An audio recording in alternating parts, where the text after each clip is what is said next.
Welcome back, Brigandine fans. This is 77 Trigger here, and you are watching the final assault that Iscalio is going to do on Escarez. The final battle of the game. They are attacking Dilworth. Now, typically I usually like to end it on log res, or I like to take the enemy army all the way down to Lesgenote, where they're down to basically one castle, and I can throw everything on one castle, or do whatever I want it there. But at this point, Khador decided to stay and defend Logres in a few battles previous. So, seeing as how I wanted to destroy him, I attacked there first. Because if he's down, if Escarez gets down to, I think it's 2 or 3 castles, Khador just leaves. He just goes and lives at Bolnoil permanently, I guess. But that's what happens with him. So, in any case, for right now, I'm taking Dilworth, and I have tried this before, and my computer just crashed, so I had to do this again. First time was pretty much a really nice flawless victory. This one's pretty good too, but the other one had just a few slightly better, a little more favorable things that I liked. But this one has some pretty good strategies too. This is my little army up here with Bagda Magus. I decided to attack from 3 different directions. I could have attacked from the north, but I attacked from the northwest, the southwest, and the sorry, I messed it up. Northeast, southeast, and the west. That's how I decided to attack. And so far, they just pretty much tried to come up here just a little bit with Esmery. And Esmery, she's gonna try to bring her rock up here, and a few other things.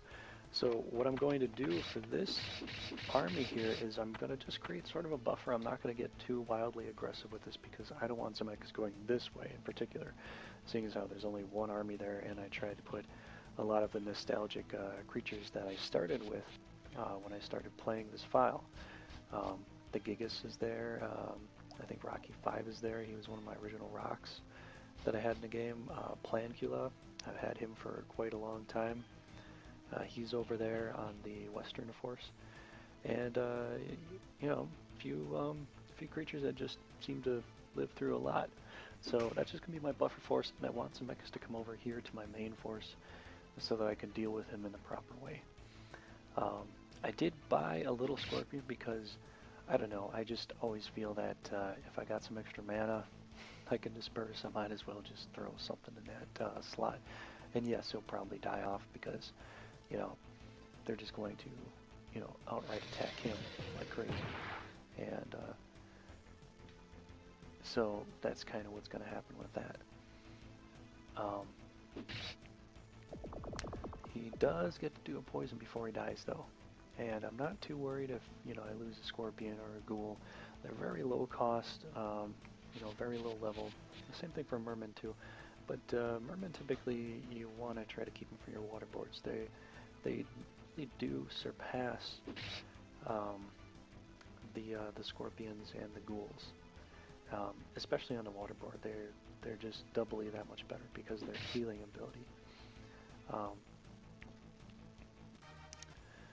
But yeah, usually I don't run around with those guys too much. Only if I'm playing as Caerleon. I'll take a few Mermen because he usually does get to go close to water boards. And he usually does get to use them, quite a good amount. For here in this strategy, you're going to see basically a very good defensive, position here. And yes, Ira's out in the front, but the thing is, she has such high agility, she can evade so well. I mean, almost any attack I see anybody go to attack her with, I'm thinking, yeah, that's not gonna land. If it does, it's not gonna do much. It's almost like Ira and Dinadan are almost like one and the same. as far as defense and evasion goes, and they've got decent attack. I don't know, quite which one is the ultimate better attack. Yeah, low 30, but I know if you pit them against each other, Ira's going to win hands down every time because they can both heal.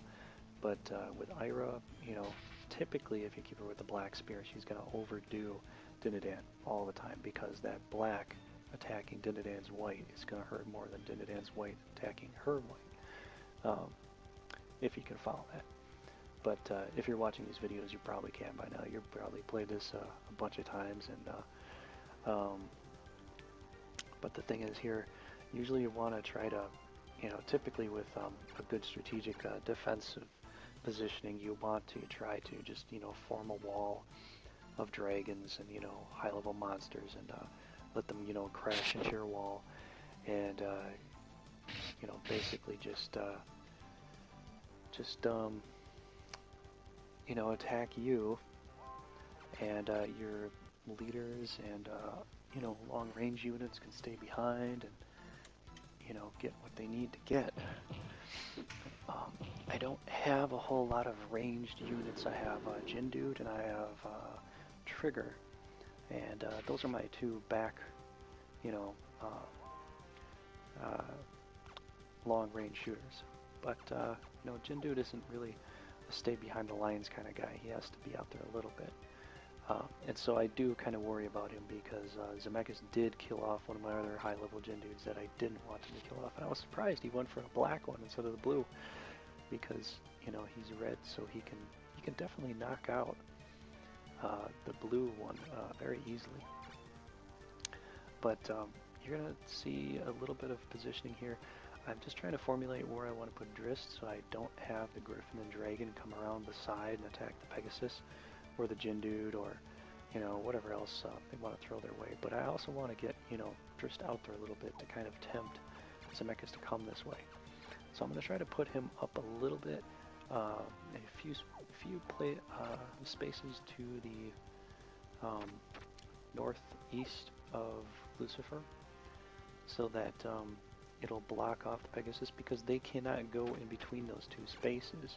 They just can't freely go in between them. They have to stop off at the area right next to my leaders and monsters, and then they can start proceeding forward. So that'll take a few turns, but I was thinking this battle's probably going to be over fairly soon. It isn't going to be a very long battle. As soon as Zemeckis gets here, he's going to start getting his butt, kicked fairly well, fairly easily. Not really attacking the dragons and the griffin because, Jindudes are just kind of an annoyance. They can knock down a few of my frontline guys a little bit, just enough that I'm not noticing, their damage. That's something that you kind of have to watch out for. Usually, it is good to kill off Jindude or two if they're in the front lines because they can, you sneakily get in the back row and hit your guys, with their attacks. So it's kind of good to watch that. But for what I have lined up for here, I don't really have to worry about the dragon so much. Yeah, so far D is good enough to keep in front lines. He's good enough to throw way out there in the front line and pretty much not die. I think after level 25, your Lord Vampire should be good enough to throw out there and not to worry about too much. But you do have to be careful because, any white spell hits him, he's a goner. Any Divine Ray hits him, it's going to be 300 plus because he's a triple black. But yeah, Zemeckis decided to go over there. I did have some good, stuff that I could have lined up and gave him, but I thought, you know what, I'm going to pull back here, get a little more defensive, draw him in just a little bit. Hopefully he won't go to the south. Pull some of my stuff over here as far as I can, kind of into the corner. I can get away. I could have, put the Jindude in a different position, but because of Thor's hammer, I have to be very, very careful as to where I put him and place him and how I do that.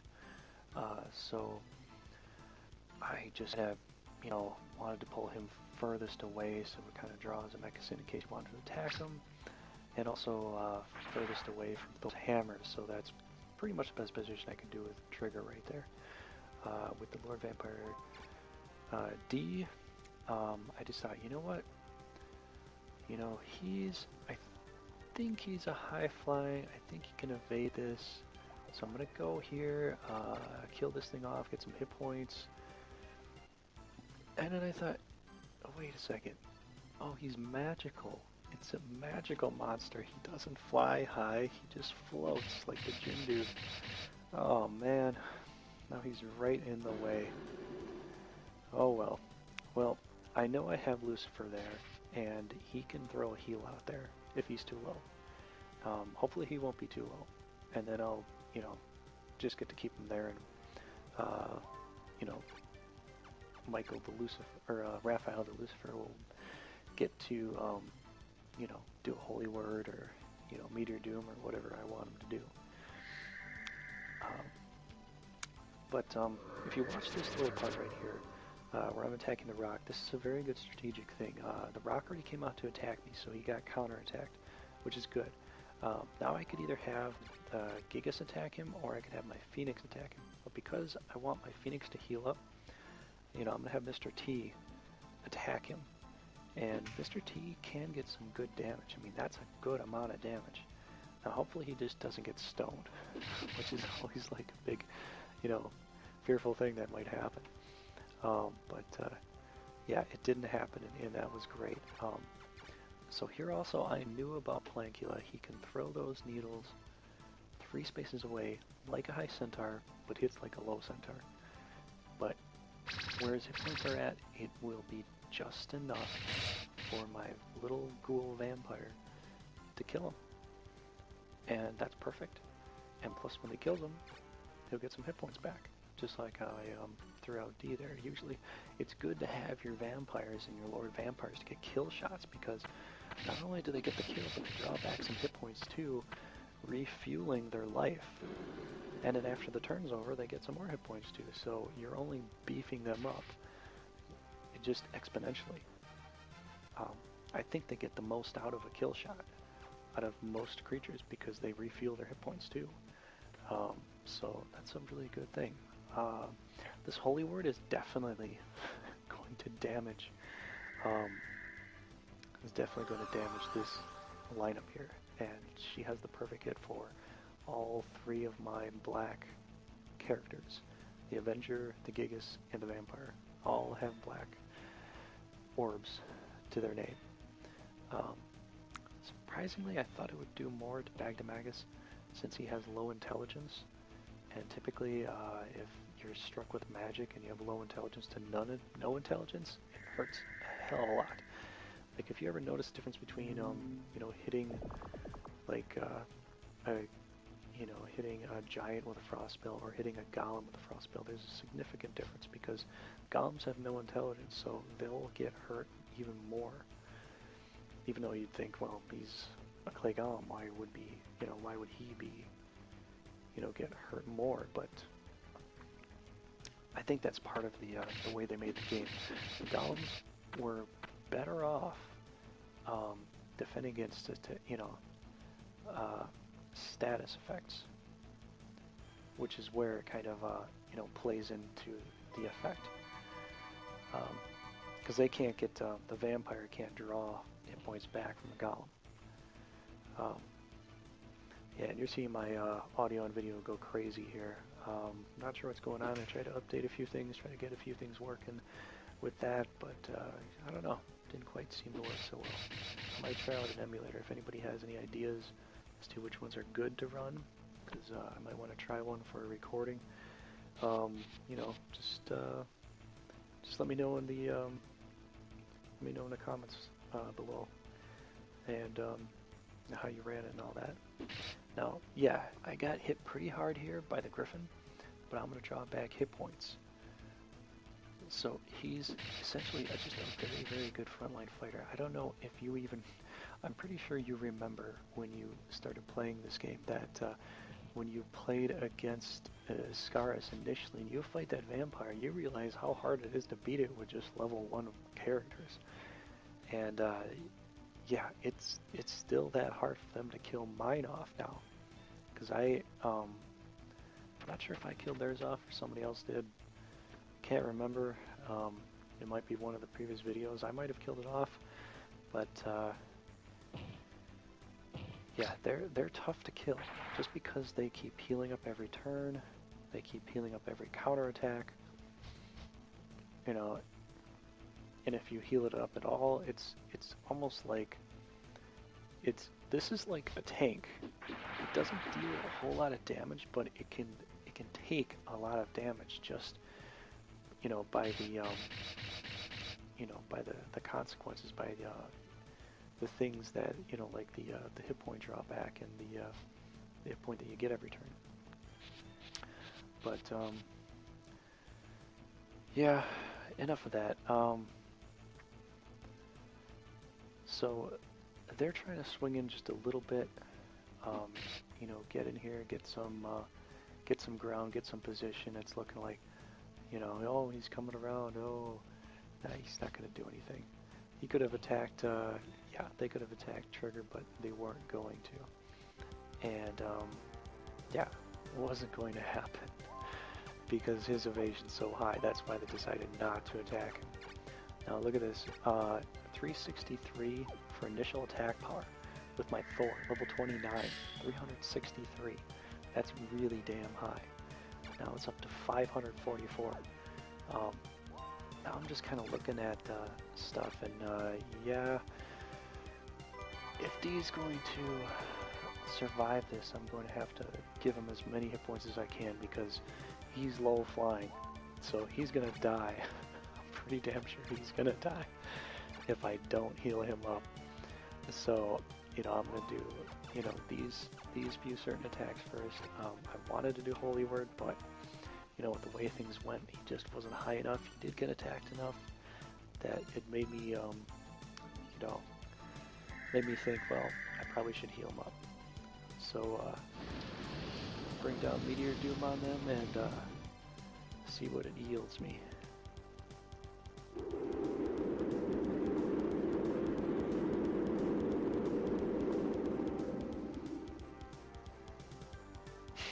Kill that guy in one shot.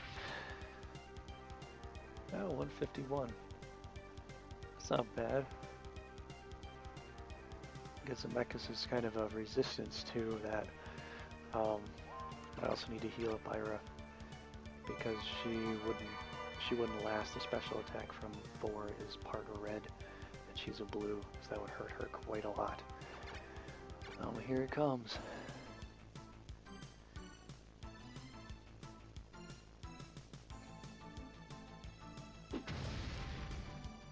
Thor's laying down the hammer. It's gonna kick some butt.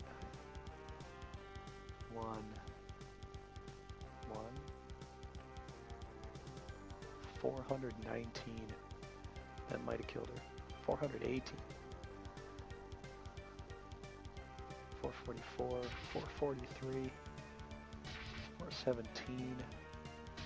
466. 439. Bye bye. 426. 433. You see how devastating that is? It's within the 400 range plus for one special attack. Now I did it a few videos ago where I was able to line up a lot of stuff and get 2 of those in a row in one turn. And I just thought that might be a little too hard to do with Zemeckis here.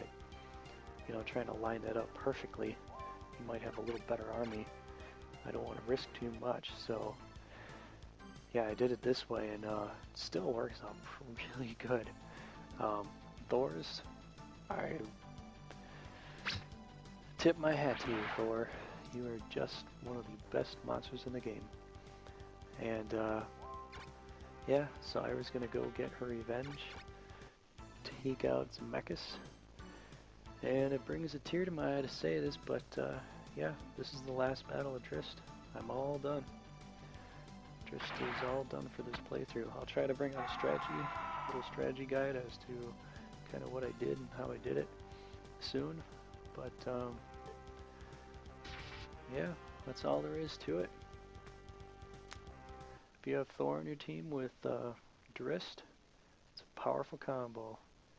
Really powerful combo. You can take anything else, but you can walk around with Dryst anywhere out in the open and not have to worry. And then he can still throw the power spell on Thor. So, yeah.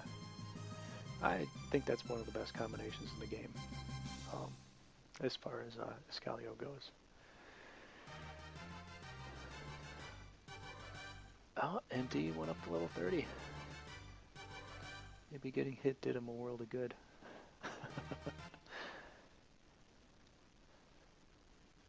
Yeah, that's the end of Escarez, and that's the end of that. So, hope you enjoyed. This was Double 77 Trigger here, talking to you. And if I do some more of these Brigandine games, I will talk to you later. Thanks for watching.